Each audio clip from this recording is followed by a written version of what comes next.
Well, good afternoon, everybody. I am going to wait another minute or two. It seems like with Zoom, a lot of people pop in right on the hour or start to log in right on the hour. So it takes a moment for everyone to get here.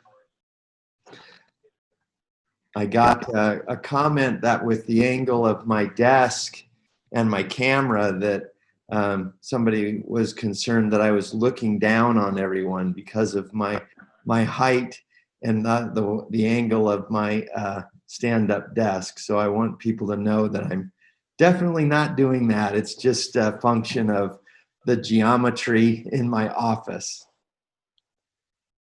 It's I'm also a glad pharmacy people have. thing too. If you saw that episode of Seinfeld, What's pharmacists that? are seen that episode of Seinfeld. Pharmacists are always standing up and looking down on Oh, people. that's right. That's right. Yeah. Well, I'm glad people have turned on their cameras. I certainly miss seeing so many of you in person, whether here in Meridian. And it's been very difficult, I think you all know, not having any real FaceTime with people. FaceTime with Zoom is just not the same. But I appreciate everybody being here. I see our count continues to go up, but I'm going to go ahead and start my screen share. And I've got a bunch of slides to go through. We've got a lot of information to cover. If you have questions as we go through this, pop them over to Ginny. I'm going to turn it over to Ginny just for some instructions real quick in just a second. And we'll try to get to them at the end.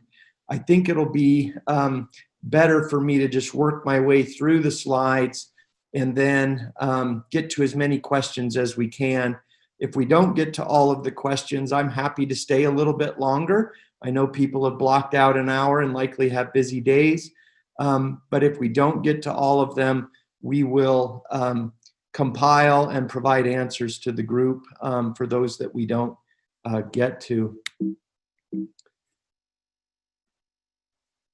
First of all, I want to thank all of you for making it through a very difficult spring. And I think that this graphic really talks about what the importance was for all of the work that we did to see our students through to graduation. It was a very difficult time, and I know some of you had to even work through the summer. We had to ask a lot of our students, a lot of our faculty to achieve this, but it's really, I think, a testimony to all the work that everyone did that we made it through and we got our students through to graduation under very difficult circumstances. Our agenda today is here, and we're going to talk a little bit about COVID. We're going to talk about the reorganization briefly. We'll have some Marcom updates, and then we'll move into our priorities from last year and where we are with them and how we're moving forward, how we achieved some of those goals from last year. I'll provide you with a bit of a strategic plan update from the university's perspective. There's also a research update included, and then Faculty Senate, some great news from the Division of Health Sciences, and obviously we have a ton of great news and great accomplishments from our faculty, staff, and students. And we've actually had to trim that a bit because there was so much information to provide in that section. And then we'll have some Q&A towards the end. And if I remember, and Ginny and Jackie, if I don't remember, I need to switch to another slide deck that has some of the introductions for our new faculty and staff that have joined the division, and we'll have that run in the background as we're doing the Q&A. So many of you know that we have representatives of the COVID Health Committee, the committee that's really coordinating the health response on campus and providing guidance and consultation to the rest of the campus. And we have a lot of representation from the KDHS on this committee. Ron Solbrig, our outgoing director of university health. We have Ryan Lindsay from our community and public health department, Cassidy McKay from family medicine and pharmacy, Chris Owens, Chris Boyce, who's our emergency services coordinator here at the university, and also Jennifer Parrott, who's from environmental health and safety. And this team has worked very hard to put together the contact tracing protocols that are in place on campus, the communication methods, models, and much of the communication messaging. We've worked very closely with MARCOM, not ICOM, on that, although we have tried to keep ICOM informed as well. We work through health exceptions, continual planning, especially related to spring semester and spring break. We'll talk briefly about that later in the time today. And we provide a lot of training, including training for our public health ambassadors who are out canvassing campus and trying to promote disease mitigation strategies.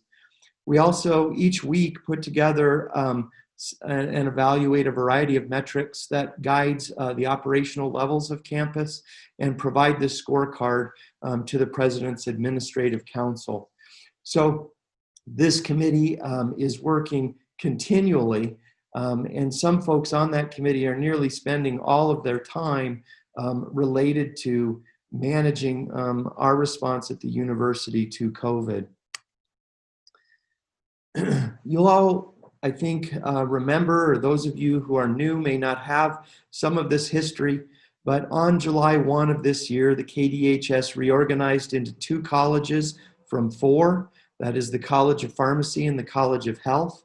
And our task to reorganize the division really began last fall with a goal to identify potential savings, potentially generate increased revenue by aligning some of our clinical services and other operational aspects of the division, and really also to address some of the political concerns that are present in the state related to administrative bloat within higher education. So this was compounded by the need to have some budget consolidation as, and this began even before COVID, but certainly as COVID affected our budgets. So one of the budget savings initiatives that became evident was a reduction in administrative level pay and operating expenditures, and that resulted in the plan to collapse our 4 colleges into 2. The KDHS, as you know, had dean searches underway in 3 of its 4 colleges, and that was really identified by the president as areas that we could immediately realize some of the goals that I've just outlined to you. So in this reorganization, we've had some changes in title and changes in position. Karen Neal is now the Associate Dean and Director of the School of Nursing in the newly formed College of Health. And Chris Sanford is the Interim Associate Dean of the School of Rehabilitation and Communication Sciences in the College of Health. He's also maintaining his role as chair in the Department of Communication Sciences and Disorders. Shar Byington stepped into the chair role for the Department of Nutrition and Dietetics and also coordinates the dietetics internship program. Ellen Rogo is the interim department chair in dental hygiene as they're working on a search. And Jared Papa is now serving as the department chair and director in the PA program. In terms of the search for a new dean in the College of Health, we've formed up that committee, and really we took the search committees that were working last fall on some of the open dean positions and collapsed many of those search committee members into this committee. Obviously, we wanted to keep the committee of a reasonable size. We also wanted to include as much representation from within the division, outside the division at ISU, but also with some outside representation from the community. So this group has formed up. They've done a ton of work. Chris Brock from CSD is the chair. He's done a fantastic job of organizing this work. And the search committee has solicited very recently some feedback from all the departments in the new College of Health to develop a prospectus document that will be shared with the applicants. There are 28 applicants at the present time, and they're being evaluated. Phone interviews will occur in October with the goal of those interviews being completed by mid-November. And the top candidates will be invited to come to campus, hopefully, and obviously this is dependent on travel and everything else, early in spring semester 2021. We also have an ongoing search, and we have many searches ongoing. I know many of you are anxious about open positions that may be present in your units, but we have another important position in terms of the university's health, and that is the director of university health. And that search has already been moving along, and they've conducted Zoom interviews. I think 2 of the 3 near finalist candidates have already been interviewed, with 1 more next week. As you all know, and I think that we've communicated this to the department chairs and program directors, many of our other searches have been paused. This is really based upon budget, based upon enrollment, based upon the projections and the financial calculations that need to be done at the university. But some of those are paused until we have Census Day, which is now this year on October 15. So at that point in time, and really even ongoing, we are able to move some of these searches forward, but many of the positions have just been held by HR and by the President's Administrative Council until we have a better handle on what our budget is looking like, primarily driven by enrollment. I will say that it is an active effort to keep some of these positions open to gather salary savings. In the past, we've been suspicious of that. This is an open and widely acknowledged strategy to be able to gather salary savings from the units. This doesn't feel good. In the past, we've been able to save our own salary savings within the academic units, but the strategy here is to decrease the risk of other budget cuts down the road with our enrollment. And I'll go over our enrollment numbers here in a minute. So by leaving some of these positions unfilled and sweeping the salary savings, it may decrease the risk of other budget cuts and may even decrease the risk of furloughs in the spring if the enrollment and the amount gathered by these salary savings is sufficient. So I think that this is uncomfortable. We all have positions within our units, or at least many of us have positions within our units that are open. There's a greater amount of work for everyone. I understand that, but this is the strategy behind sort of the foot dragging related to these positions. And I know that it can be very frustrating for some of you. And I'm happy to answer more questions about that later in the presentation if you have them. So we do have some updates from marketing and communications, and I want to thank Leanne and Chris and the rest of their team for all the work that they've done to help promote the division. One of the things that we definitely don't want to do during a downturn, and I consider COVID and the budget cuts to be a downturn, is decrease our messaging and marketing. And although there has been a slight budget cut in marketing communications, we definitely want to keep trumpeting all the good things that everyone is doing across the division, and there is a tremendous amount of that. ISU Marcom put together 3 different, oh, thanks, Connie. Connie brought me some water. I'm a little hoarse because I've been yelling at soccer games in the evening, and I think allergies and I think smoke as well. I hope not COVID. I have no other symptoms other than a little bit of hoarseness, but I may have to go up and get tested if anything else pops up. I'm just kidding. Anyway, ISU Marcom conducted 3 surveys and really has done 2, and the 3rd one will be scheduled to look at statewide perceptions of ISU. And one of the things that came out of that clearly in the year 2 survey was there was a substantial increase in the visibility of ISU and the health programs present at ISU. So some of the marketing efforts that have been done statewide have really borne fruit. There have been a lot of of efforts to promote ISU across the state, and there will continue to be. Another thing that Marcom participated in was a project by the Idaho State's Historical Society, and they put together a COVID archive. And there have been several articles as well as photo and video submissions that Leanne and her team put together that are part of this important historical archive put together by the State Historical Society.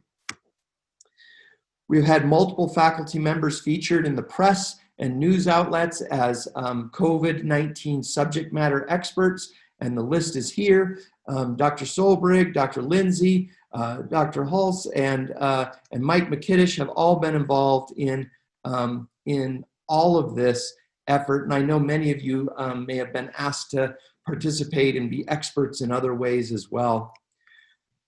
We have some newly cultivated relationships with our local health reporters, and the goal is to be their first call for health or healthcare related pieces and to leverage the expertise that's present in the division to make sure that we're a part of the dialogue related to health whenever it occurs.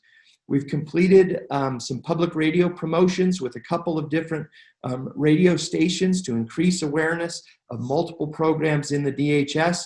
And we currently have video projects underway that will highlight 9 different KDHS programs.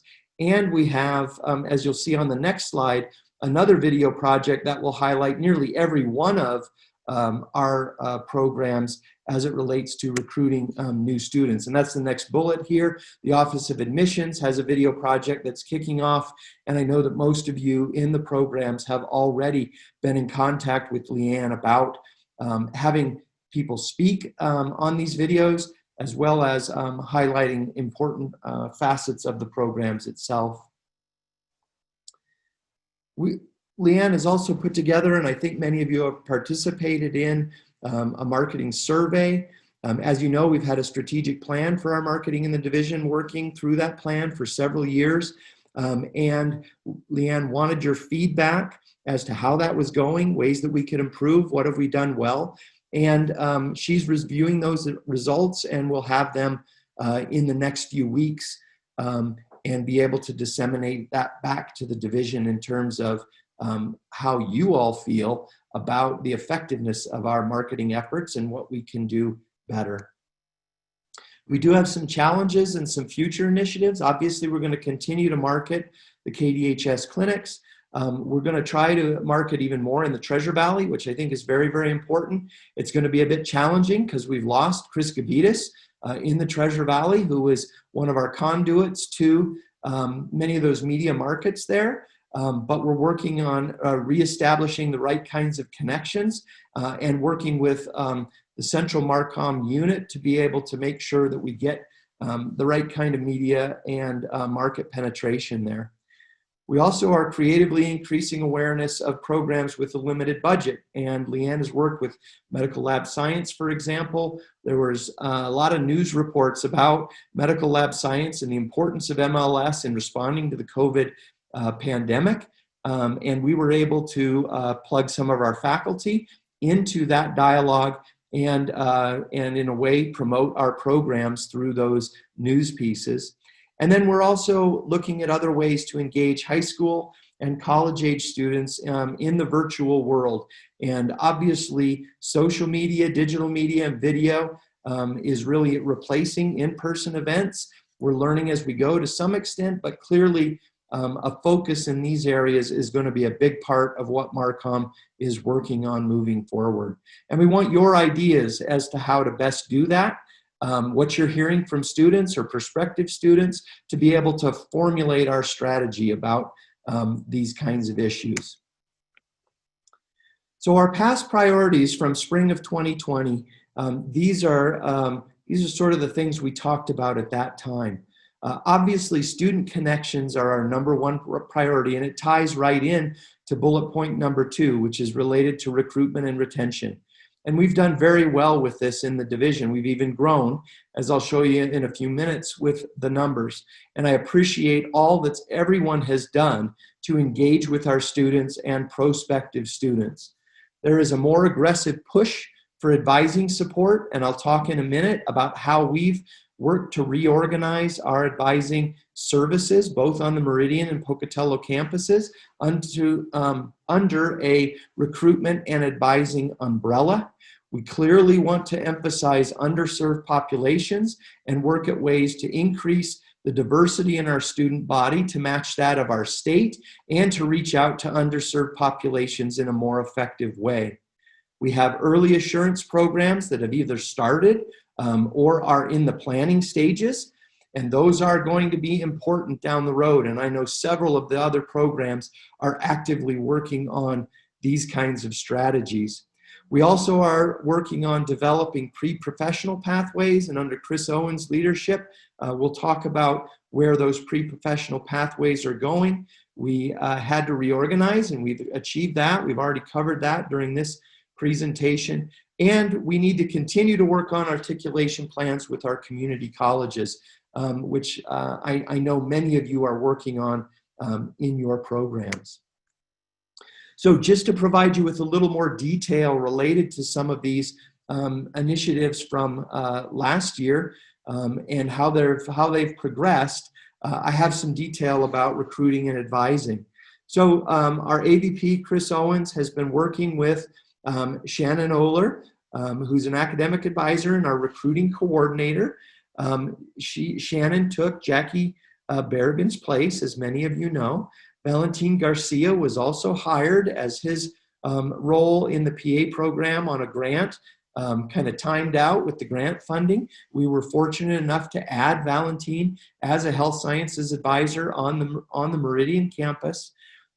Abby Hurt, who worked for many years in the nursing program, moved to Central Academic Advising. So we have an open position for nursing advisor, but Kim Gratiot has been picking up a lot of that slack, and there's a lot of slack to pick up.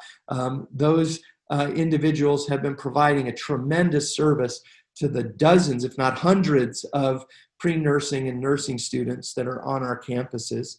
Cynthia Tillotson has been handling pre-pharmacy for many years. Rachel Azarito is working with emergency services, and Alyssa St. John, who's an admin person in our DHS office, has been also pitching in tremendously over the course of the summer as we've been doing this reorganization and getting this new team coordinated and working together, both with recruitment and advising. There is clearly a concerted effort to shift in the culture of advising at the university. That's not necessarily our willingness to do it, but also projecting that to the students and their expectations for advising. And so that's definitely an effort that's ongoing in the student affairs division of the university.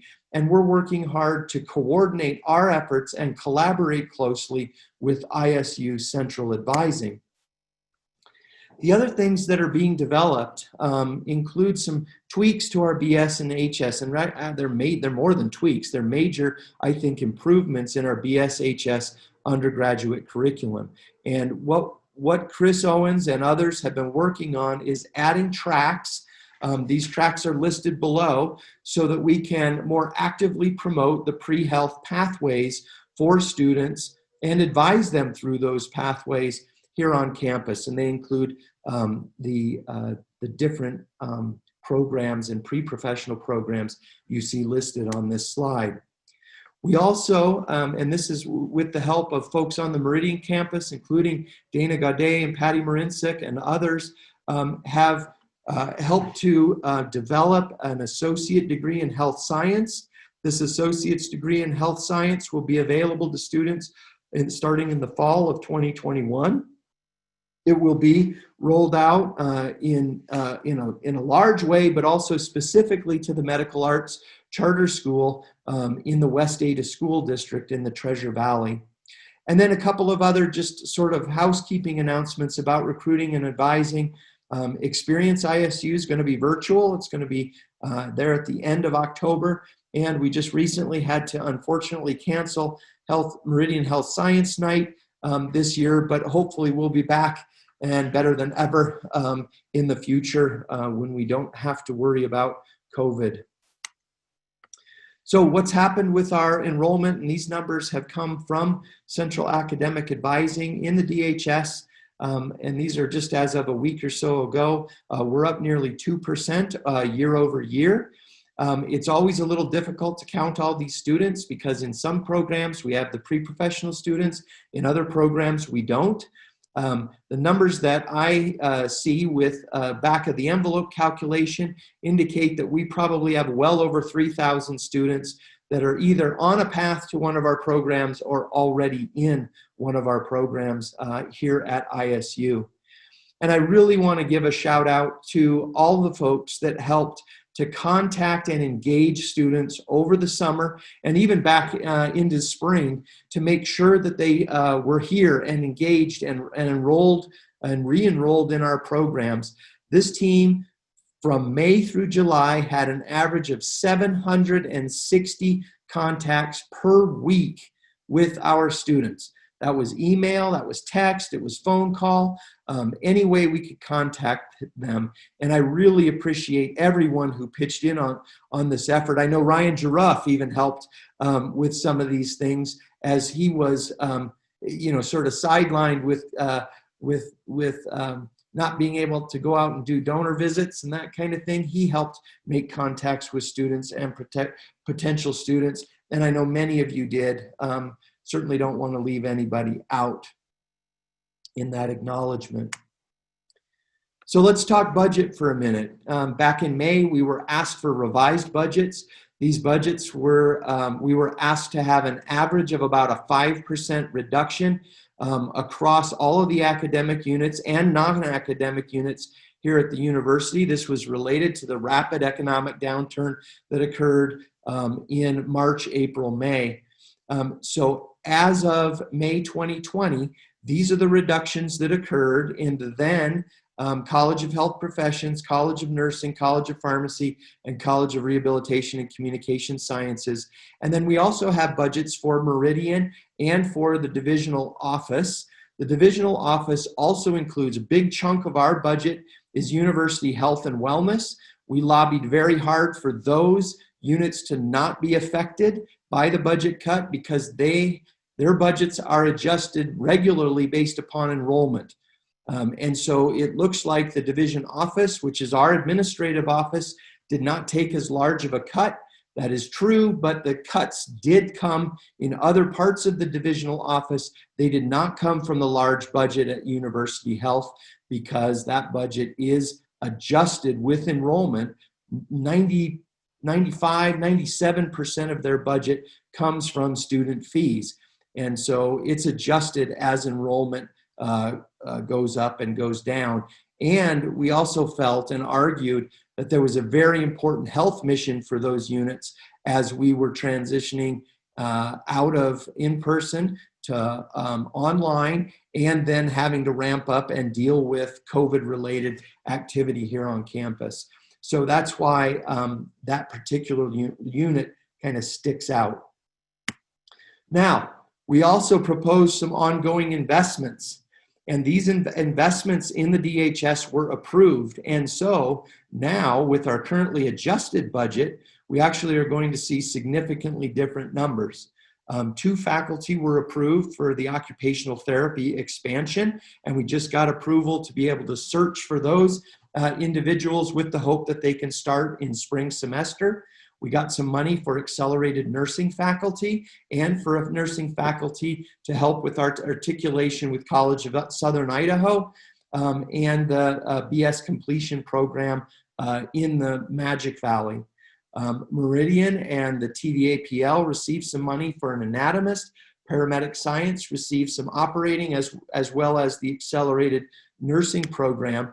So that you can see now, and I don't have percentages on this, but the percentages are actually net out less than the budget cuts that we proposed and that were approved back in May. And you can see that those reductions, although certain categories are still reduced, the overall budget reduction is not quite as much as it was at the end of May because we got some strategic investment. What about enrollment? 10th day enrollment has come and gone. And as I said, Census Day is October 15th, and that's kind of a more I guess, firm number that we utilize for projecting some of the revenues and shortfalls that may be present. But as of 10th day, which is another important enrollment milestone, the university was down 321 students, which was 3.3%. Now, there's some good news, if you will, in that reduction, and that is over a third of it was related to early college student enrollment. And early college students still are enrolling. Many of these students were not enrolled because of the disruptions in our K through 12 and high schools that occurred. And so it's expected that we will pick some of this up. It's also important to note that these are not a ton of student credit hours that are generated, right? Because many of these students are just taking a class or two as part of their early college experience. When we look at excluding early college, the losses in undergraduate enrollment, about 5%, were offset by an increase, 7% increase in graduate students. And you'll see as we look at some of this, a lot of this increase is in the division. We picked up new students in our physical therapy program. We picked up new students in our counseling program and in other places. So it's a very important contribution that the division has made in growing graduate student enrollment, even in the face of COVID. So in terms of some other subcategories that we can look at, Idaho resident enrollment declined about 3.5% to a total of 8,000. That's graduate and undergraduate combined. International students declined, as you might expect, with the limitations in travel with COVID. But non-Idaho residents or out-of-state students increased by 60 students, or 5.8%, to almost 1,100 students here at the university. And undergraduate degree-seeking enrollment is just under 7,000 students, which is a decline of about 4% from last fall. So we are dealing with some declines. They're not as bad as many institutions suffered through, and not as bad as we were projecting they could potentially be back in May, where many institutions were projecting 10, 20, even 25% reductions in student enrollment. So that's overall relatively good news. The overall financial impact of this is being made up for by our hiring reductions and the dragging of the feet, as I said, to fill some positions. We're getting analyses at Administrative Council regularly that are looking at, well, how are we balancing the loss in revenue from declined enrollment with salary savings and other cost-cutting measures. We're also saving a lot of money at the university on travel, for example, because hardly anyone is traveling. So there are I guess, other places where some of this salary budgetary savings can be realized.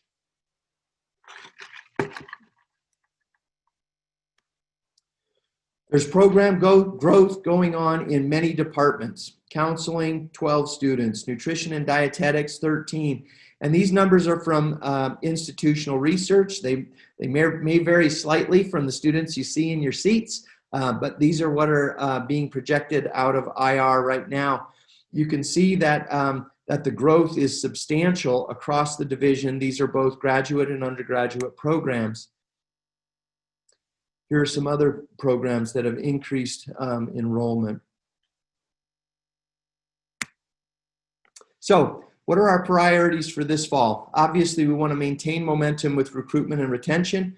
We have to deal with budget, and fiscal responsibility will be extremely important.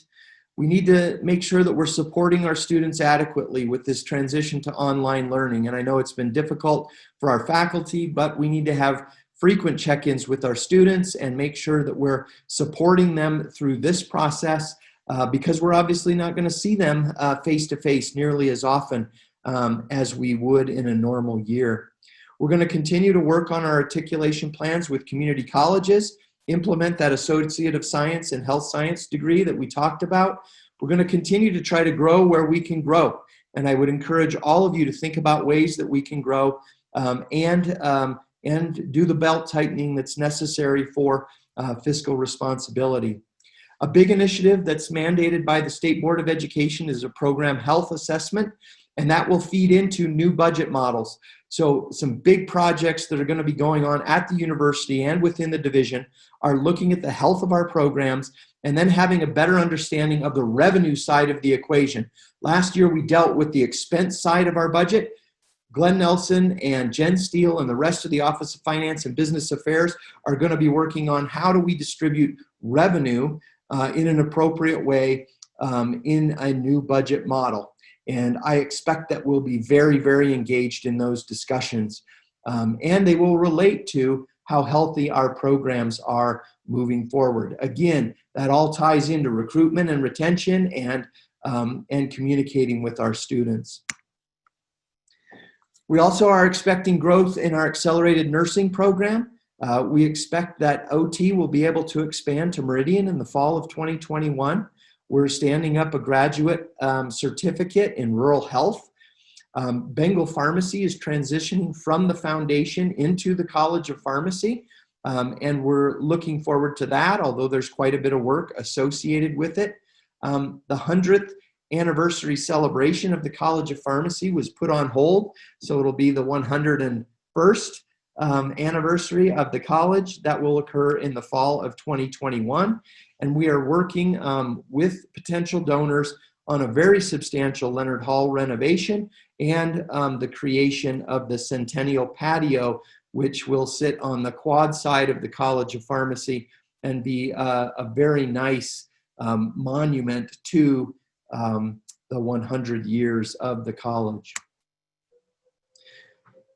Many programs have committed to growth for FY22, and I've listed some of them there, but community and public health is front and center here to look at ways that they can grow, as well as in our nursing program and occupational therapy. We anticipate additional growth in counseling, for example, as their programs expand and build out as well. So what's going on with ISU strategic planning? We have several representatives on this committee, but ISU strategic planning has been placed on hold for a year just because we're not in a good place for doing strategic planning.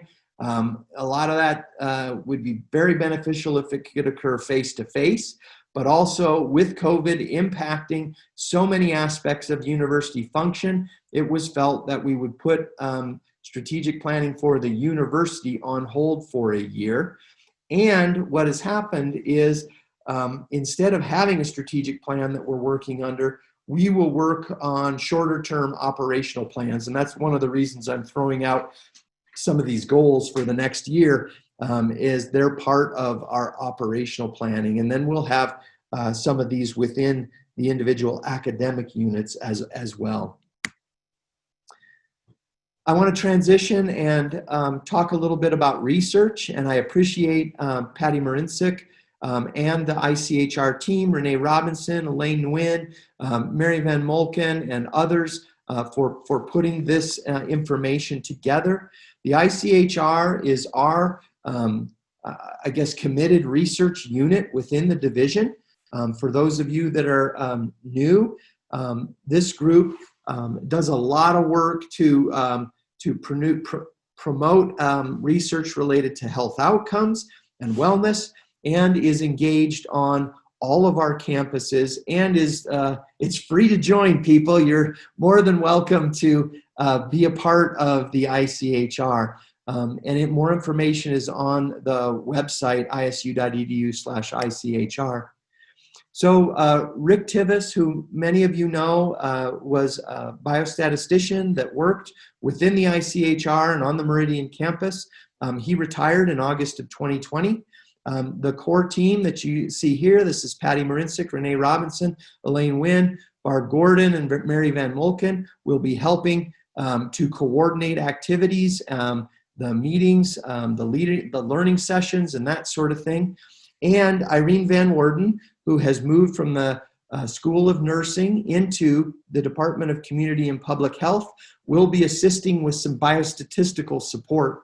We will also be looking over the course of the year as to whether we need to backfill some of the duties that Rick performed related to biostatistics. And so we'd like your feedback as we move forward. We certainly don't want to overwhelm Irene, who's a new faculty member in the department, but she does have built into her job description some time to support the biostatistics of the division. But we're obviously need to gauge just how much support we need overall. So the ICHR did some survey work and talked through what are the needs of the division. Talking about grant ideas ended up coming up at the top, but close behind that were tips for writing and publishing research, grant reviews, feedback of writing, and one-on-one or small group presentations on research activities and interests. So with that feedback in mind, they have set up the following ICHR meetings. On Tuesday, October 13th, there will be a mock grant review session. And on Thursday, November 12th, there will be some interactive brainstorming sessions to discuss collaborative project ideas and ways that interdisciplinary teams can get together and work on important research projects. I would encourage any of you that are interested in being a part of this, just getting to know other individuals on both campuses, to go to the website, join the ICHR, and be a part of this mailing list and get these updates. This group is very much plugged into the CTRIN, which is a research network that we're a big part of in the Western states, and has a lot of faculty development as well as pilot grant funding opportunities available. So this group is really important for anyone who's interested in kicking off a project, or as a new faculty member interested in getting plugged into research opportunity here in the division. And I will say that I think this group has been quite effective. We have a few slides here on the proposals and funding that have been either submitted or funding amounts that have been submitted and received. You can see that year over year we have significant increases in the grants and contracts proposals submitted, and I want to commend everybody for their efforts in this regard. We have significant and dramatic increases in the amount of dollars requested, and when you look at the awards received, even though our numbers are slightly down in FY20, the amount of money that we have received is actually up. And so the payout from those applications has been substantial. And again, I thank everybody who's made efforts in this regard, and I really want to commend the ICHR to helping to drive a good portion of this activity. I'm going to transition now and talk a little bit about the Faculty Senate. These are our senators that are representing the division: John Holmes, Christine Hall, Christy Sable, Diane Ogiela, Tyler Jepson, Chad Yates, Kathy Arashenko, and Dave Hashi are our representatives, and I appreciate the service that they provide to the division. You'll see cascading emails from your senators. You should see these about every 2 weeks with updates from Faculty Senate. These are designed to increase communication and engage the faculty in the faculty governance process here on campus. If you ever have any questions or want more details, you can contact your senator or any of the senators, and they will carry your concerns or questions forward.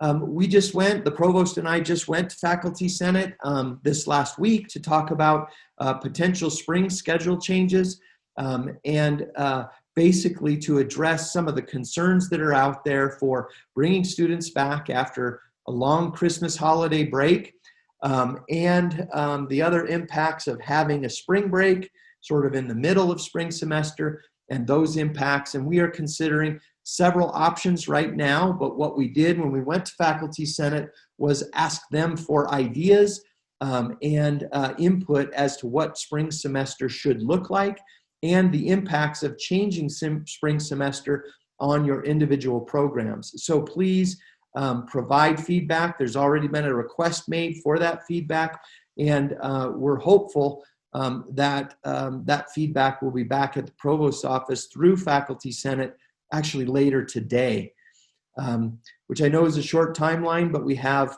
very short timelines for planning spring semester, particularly related to financial aid and the registrar's office. The Faculty Senate has also been very engaged in program health and sustainability. There's been a lot of communication about this already, and we will be following this issue and working closely with Faculty Senate and the academic units to discuss this further. So please be tuned into the issues surrounding program health. When there are data requests, when there are meetings about this, it'll be very important to have the right representation for the division. Faculty Senate is also very much engaged in the policy rewrites and review process on campus. And there are several policies that they will be working on, including policies related to academic freedom, faculty ethics, and others that you see here, including workload, promotion and tenure. And more information is available at the www.isu.edu/Faculty Senate website. There have also been some other important changes on campus. You may or may not be aware that Blake Christensen arrived in late July as the new University General Counsel and Chief Compliance Officer. Blake is very much committed to collaboration with the academic units and has already come to one of our extended HSAC meetings to meet everybody and to sort of pledge his support from a GC perspective to all things related to the university. And then just recently announced was Paula Scott as a new Chief Information Officer, replacing Randy Gaines. I actually don't know Ms. Scott's start date, but I think she will be here on campus relatively soon. So there's a lot of good news in the division. Sue Tavernier and Barb Gordon received an ISU Teaching Innovation Grant on interprofessional management of palliative care. The counseling department received some laptop computers and telehealth certification to be able to provide telehealth services during the COVID pandemic. Rad Science has done a great job getting some additional funding and equipment to promote women's health in Southeast Idaho through Hologic.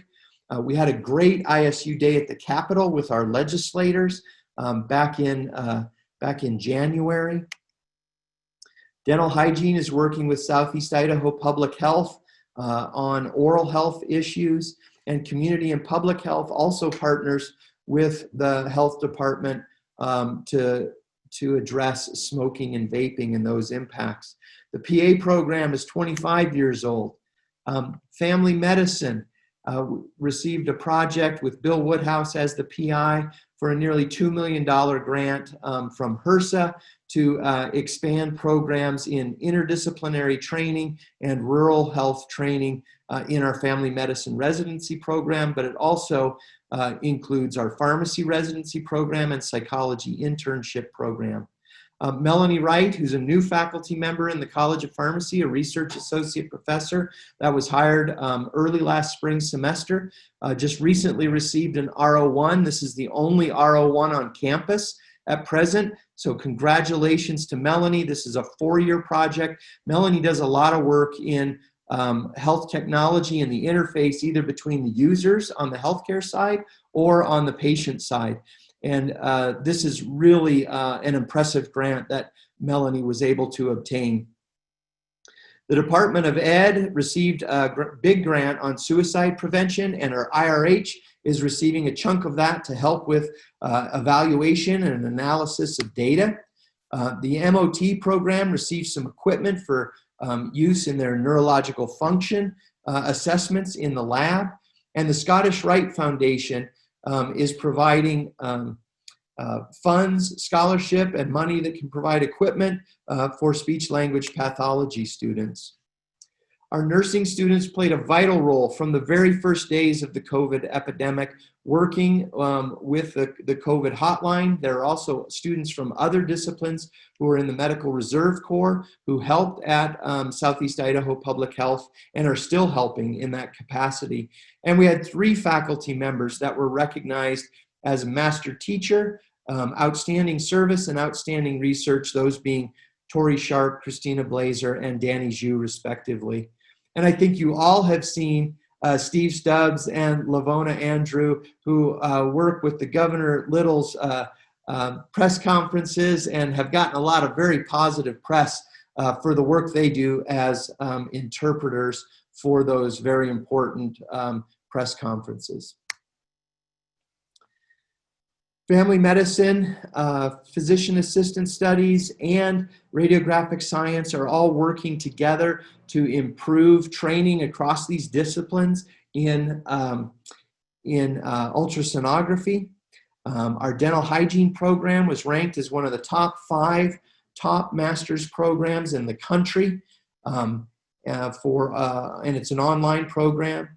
We also received $150,000 from HRSA to enhance dental services. And ISU and Concordia University Portland teamed up, and this is Mike McKiddish and his crew, teamed up to provide a smooth transition for their Homeland Security students to move into our programs. We were able to grow our programs to maintain these students in a career path of study and to gain a faculty member in an important area of Homeland Security. And I think it will help us to grow enrollment further down the road. And then, as many of you know, on the Pocatello campus, Southeast Idaho Public Health, Express Lab, and ISU have partnered for months to provide drive-up testing. And Rachel Hulse in our medical lab science program has helped to facilitate the acquisition of new equipment that will add the capacity to test 500 more individuals, 500 more tests a day in Southeast Idaho through this drive-up facility, as well as one in Idaho Falls. And I really appreciate Rachel's efforts to work with these partners to make that happen. That will help with the safety and security and contact tracing of campus in the long run. The Sunderland Foundation contributed significant amount of money to our clinic remodel. And good news, our Doctor of Nursing Practice and baccalaureate programs in nursing are fully accredited until 2030. The PA program got a GRIT grant, and that program is really about several different things, but includes an early assurance program for students to be a part of the PA program, to enhance medication-assisted therapy for opioid use disorder, and to incorporate that into our PA curriculum, and address the opioid epidemic within our state, and appreciate the effort that those folks are putting into that project.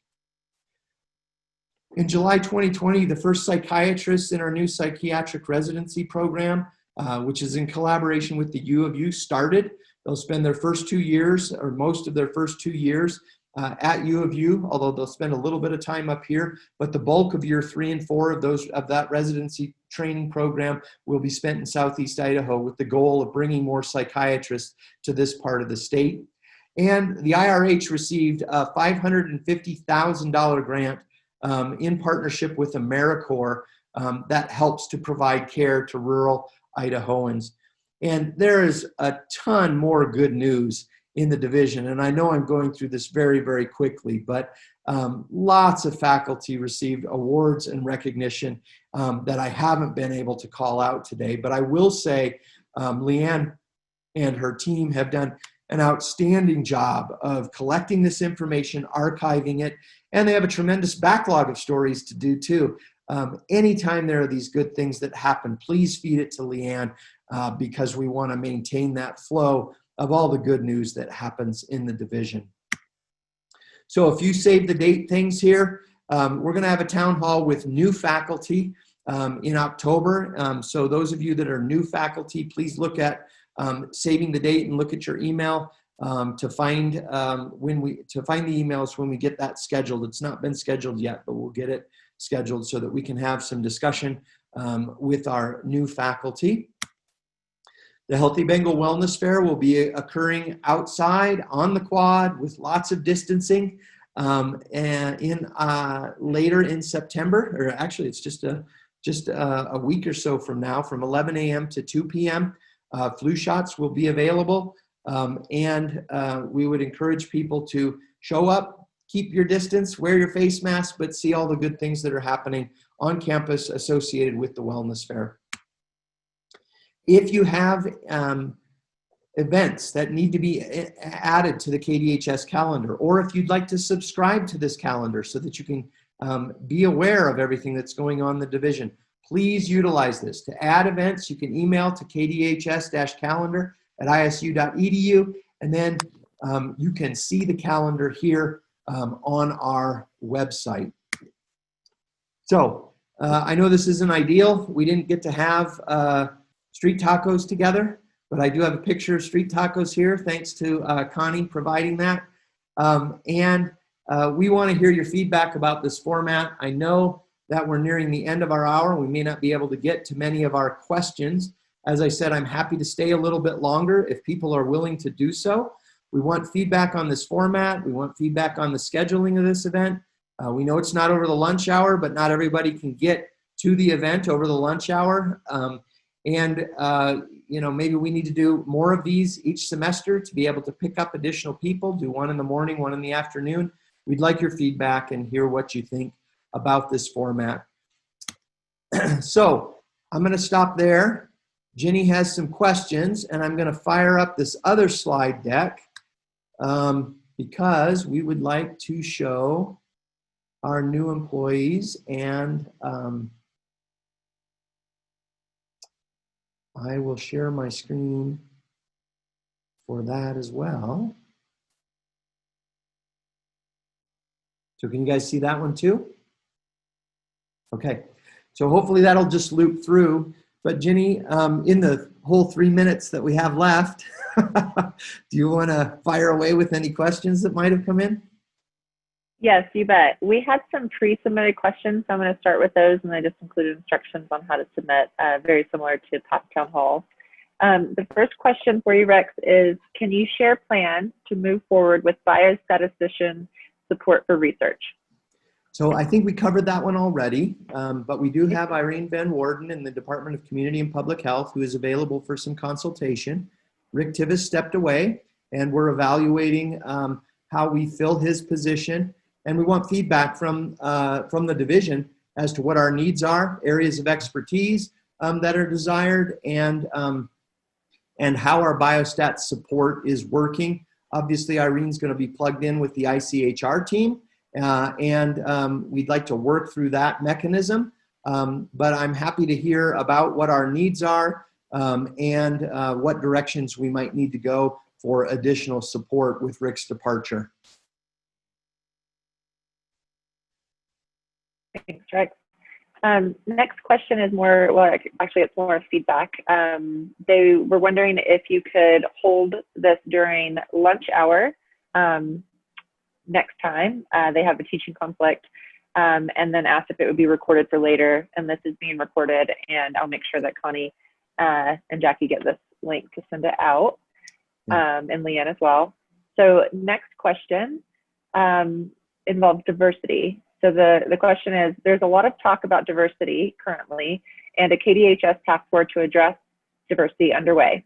What metrics are being used to determine if our diversity is improving or not, and what is our diversity target? In particular, how are the demographics of Idaho taken into consideration for any diversity targets? Well, I think that's a great question. I don't think that it's entirely been answered. Clearly, we're past the tipping point for being able to, for needing to have a greater emphasis on diversity, whether it be the care that we provide to underserved populations, the composition of our faculty or student body. And I've told our extended HSAC group that I'm very committed to this. Obviously, there's been a tremendous amount of dialogue about this on the national stage, which is where my point comes from about being past the tipping point for having, I guess, a greater emphasis on this within the division. For us to look at providing health care for all, we obviously need to make sure that we've got the right elements included in our curriculum, that we have the right kind of faculty development, and that we're sort of putting our money where our mouth is, that we're working hard to engage diverse populations wherever we need to. And again, whether it's in the hiring process or whether it's in our student body or the patients that we care for and reach out to. So I just want to commit to all of you that we are committed to this and we are moving forward with this. I think the question of metrics is a good one. I don't have an answer for you yet, but I know that we need to look more diverse, both internally and in our internally in our faculty and staff, as well as in our student body. I think everyone knows that Hispanic and Latinx students represent a growing and probably the most rapidly growing part of the student body. We're not far from being a Hispanic serving institution just based on the percentages there. We want to make sure that we continue to reach out to this growing and rapidly growing and important minority population in our state. So I'm committed to that. The PA grant program that we just talked about, the GRIT grant, does do some of that. And so I think that the committee will be working on some metrics. I have some general, I guess, ideas for charges. I want some of that to be generated internally. And whoever asked this question, or if people have other questions or ideas about this, we'd love to hear them and love to have a discussion around how to implement that. We want tangible outputs from this. And that's why I think the metrics question is great. We want to be able to measure this. We want to be able to hold ourselves accountable, and we want to be able to see bear the fruits of that labor down the road. So it's a great question. We don't have answers to all of it, but it's going to be a faculty-driven and community and student-driven process because we're going to include those people from those groups in this process. Thanks, Rex. The next question involves face shields. Is it possible to provide good quality face shields on request? The current shields are not usable, and yet shields could improve communication significantly. Yeah, so our Office of Diversity and Inclusion, and I don't remember if it's Diversity and Inclusion or Title IX, but the offices under Stacy Gibson are able to dispense face shields, clear face shields, for those people who need them in the classroom, or for individuals on campus who, for a medical reason or otherwise, can't wear a cloth face covering. So yes, those are available. If those aren't of adequate quality, I need to know that. And we can look at sourcing other kinds. This has been a difficult thing to source. And so it's important that we get some feedback from all of you that utilize these, but there's no question that use of a face shield in the classroom or in other settings is an okay substitute. We know it's not quite as effective as a cloth face covering, but in certain situations is necessary. There are also cloth masks that have a clear window that may be that may serve a similar a purpose and role, and some of those may be available as well through that office.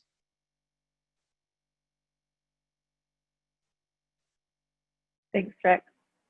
Can you discuss the changes KDHS is making to the performance evaluation form and activity insight, and how faculty input is being obtained/incorporated? So the KDHS is not making changes to those forms. If changes in those forms are coming about, that's coming down through academic affairs.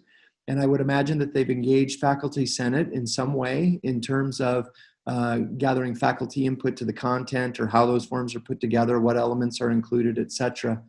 And so I would suggest talking with your faculty senators about that if you have concerns about that. But the KDHS is not directly making changes to those evaluations separate from what might be happening at the university level.